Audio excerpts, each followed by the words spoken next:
Olá, seguidores. Nesse vídeo eu vou comentar com vocês qual é o pior e o melhor cenário para um futuro de CACR11. Que é o Thiago PS, seu canal Fique Esperto. E para quem não pegou a referência aqui da capa do vídeo, essa daqui é a capa do álbum I Wish You Were Here do Pink Floyd. Que acho que combinou bem com a situação do fundo, né? O FPR11 e CACR11 estão aqui numa situação muito similar de retenção de lucros para redirecionamento de obras. No entanto, que eu já disse em outro vídeo, em que cada um tem sua particularidade aqui nesse processo de retenção. Ok, antes de falar aqui sobre os cenários possíveis aqui para a CACR11, dá uma olhada como é que está a questão da queda do fundo. Então, estou gravando aqui na quinta-feira, dia 7 de maio. E hoje aqui mais uma queda de, novamente, por volta dos 7%. E que o fundo, ele basicamente caiu 56% desde a divulgação do não pagamento no mês de abril. Então, aqui ele está sendo negociado com já 63% de desconto. Então, um belo desconto, mas refletindo aqui as incertezas da situação do fundo, né? Já que, basicamente, o gestor passou aquela mensagenzinha lá no dia 30 de abril, informando que não iria pagar rendimento, mas não veio aqui, não deu as caras, nunca deu as caras em live. Ele chegou a. Aqui vocês estão vendo o e-mail que está sendo enviado pela gestão para todo mundo que faz questionamento para eles, que basicamente forma que tem que, devido aqui ao regulador, eles precisam ter comunicação de forma pública para acesso simultâneo a todos. Então eles não iriam, não podem falar nada. Basicamente aqui apenas encaminham o comunicado a mercado e o relatório gerencial, o que não ajuda em nada, né? Então, basicamente, mandar e-mail para o gestor é perda completa de tempo. Ok. É, então, vamos aqui agora para os cenários possíveis para a CACR11. Então, no cenário otimista de CACR11, a gestão faria algumas retenções aqui no rendimento, passaria alguns meses, aplicaria todos esses recursos nos empreendimentos, o lançamento iria acontecer e as vendas iniciais seriam suficientes para tocar as obras. Além de que, a depender do nível de vendas aqui desses empreendimentos, é possível também tomar um segundo empréstimo para concluir as obras. Isso aqui é algo que eu já vi acontecer em alguns outros empreendimentos. Apesar de que aqui os imóveis já estão alienados, né? Complica bastante ter esse tipo de segundo financiamento. Mas já vai acontecer, tá? Até no próprio fundo da Urca já vi casos acontecendo, assim como no caso Marina Maria, onde eles fizeram um segundo financiamento das obras. É claro que isso reduz bastante o retorno do empreendimento, mas é uma possibilidade. Ok, agora aqui vou compartilhar algo com vocês. Eu estava aqui em conversas com o corretor e descobri qual o preço do projeto Amalfi e sobre a entrada. Lembrando que esse projeto Amalfi talvez seja o mais importante aqui no momento atual para se a CR11 parece aqui um caso mais próspero, o caso que eles podem conseguir aqui um bom valor de vendas e que o empreendimento horizontal, né? Então, ah, pode ser mais simples de se lidar aqui com esse tipo de empreendimento, tá? Mas então, aqui vocês estão vendo um trecho da minha conversa com esse corretor. Aqui ele passou os valores aqui das unidades aqui estão vendas nesse projeto Amalfi e aqui tem um pouco de cada, né? Tem aqui estúdios apenas 23 metros quadrados a R$ 275 mil. Tem aqui outros bem mais caros, com 4 quartos, aqui 130 metros quadrados, falando aqui de mais de R$ 1 milhão.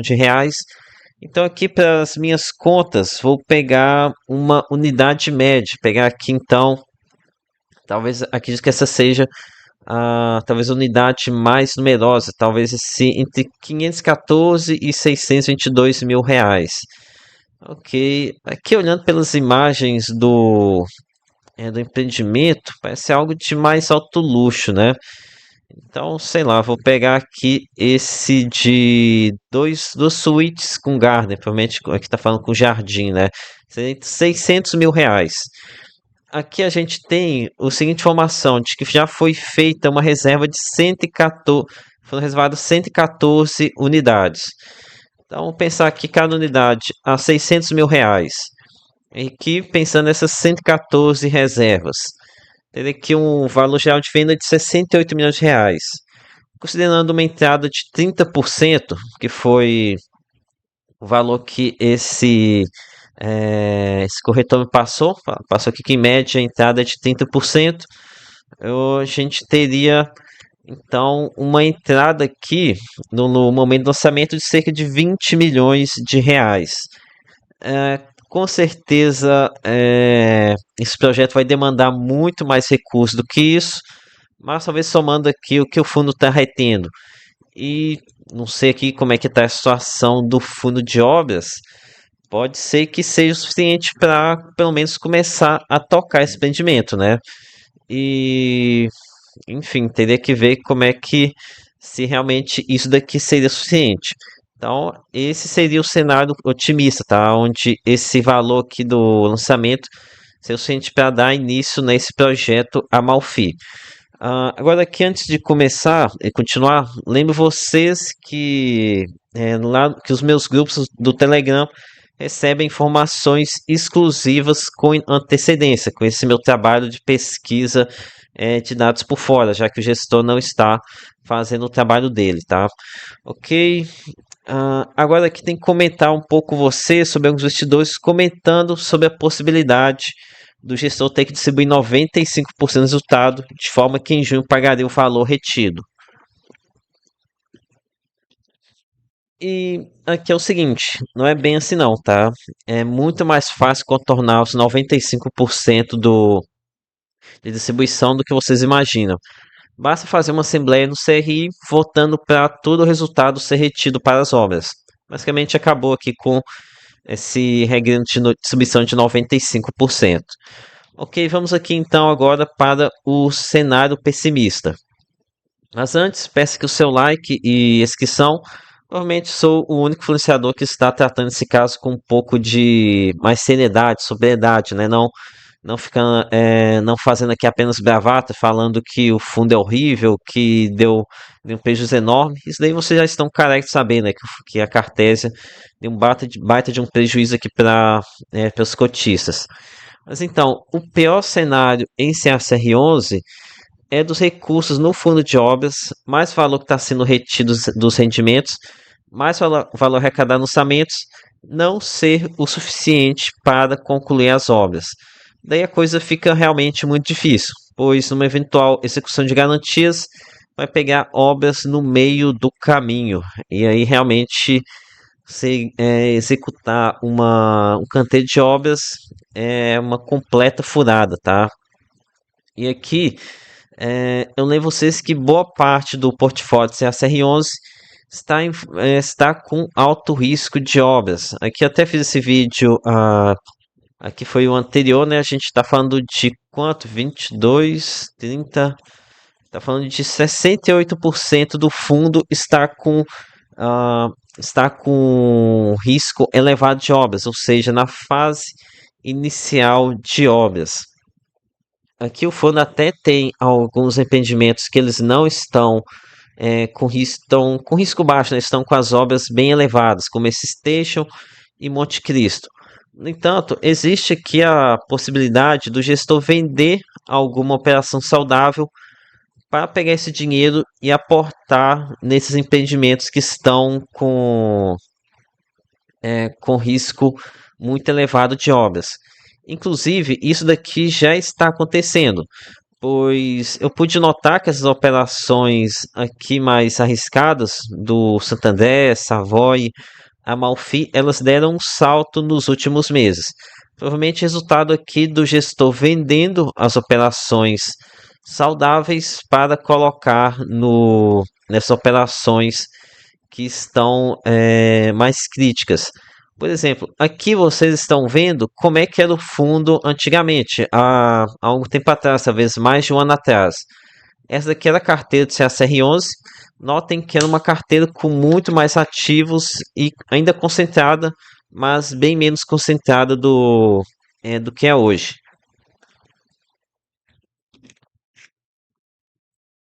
Então, aqui, aparentemente, parece que eles começaram a vender alguns empreendimentos para colocar dinheiro tanto para distribuição como para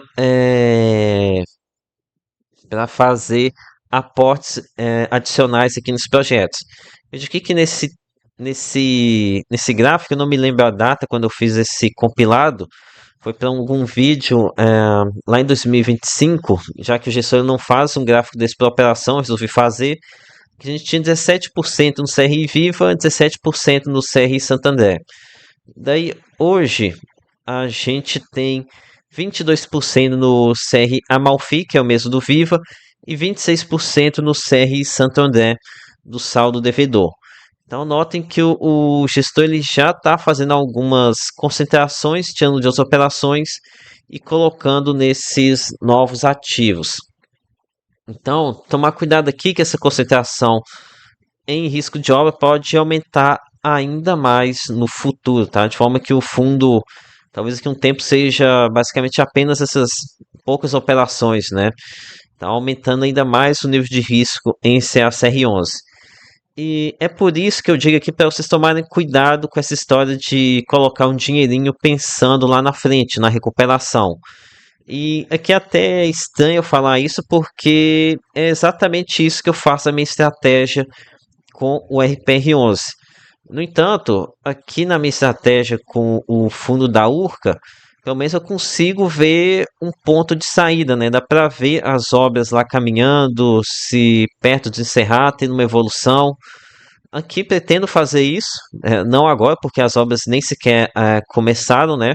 Mas pelo menos na Urca eu consigo ver as obras caminhando perto de serem encerradas, demorando mais do que eu gostaria, mas nessa tendência de conseguir caminhar. Agora aqui em CACR11, até por isso que coloquei ele aqui no Rapaz Está Pegando Fogo, eu não consigo ver isso. Tá tudo aqui nebuloso, não tem nada de obra ainda, não sabemos que se tem os recursos para essas obras, então muito difícil, tá? Muito difícil mesmo. E não me pergunte o que fazer, porque realmente é uma decisão muito delicada, envolve assumir prejuízo.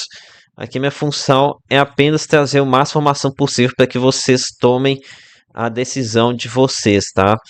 Ok? Então é isso, sem muitas notícias positivas por enquanto. O fundo segue caindo. Não vejo. Não consigo cravar se esses R$ 35 já bateu aqui num valor exagerado, tá? Ok, então é isso que eu tinha para hoje. Peça o like, se inscreva no canal. Lembre-se que nada aqui é recomendação de compra ou de venda. Até a próxima.